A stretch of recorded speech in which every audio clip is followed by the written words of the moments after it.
রহমান রহিম। আজকের এই মহতী অনুষ্ঠানের সভাপতি তুহিন ভাই, আজকের প্রধান অতিথি আমাদের প্রাণপ্রিয় ফখরুল সাহেব এবং আমাদের এনি ভাই। আসলে সবার নাম জানি না, আপনারা মনে কিছু করবেন না। অন্যান্য নেতৃবৃন্দ এবং সাংবাদিক ভাইরা, আসসালামু আলাইকুম। আমি উত্তরার সর্বকনিষ্ঠ শিশু 6 বছরের জাবির ইব্রাহিমের বাবা। আমাদের দেশ আবার দ্বিতীয়বারের মতো স্বাধীন হওয়ার পিছনে যাদের কথা না স্মরণ করলেই নয়, 24-এর সমস্ত শহীদদের স্মরণ করছি এই সার্বভৌমত্ব রক্ষা করার জন্যে।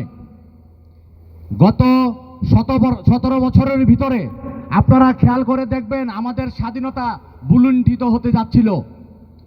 আমি স্মরণ করতে চাই 1971 সালের মুক্তিযোদ্ধাদের, যারা আমাদেরকে একটি সুন্দর দেশ উপহার দিয়েছেন, সবুজ বাংলাদেশ।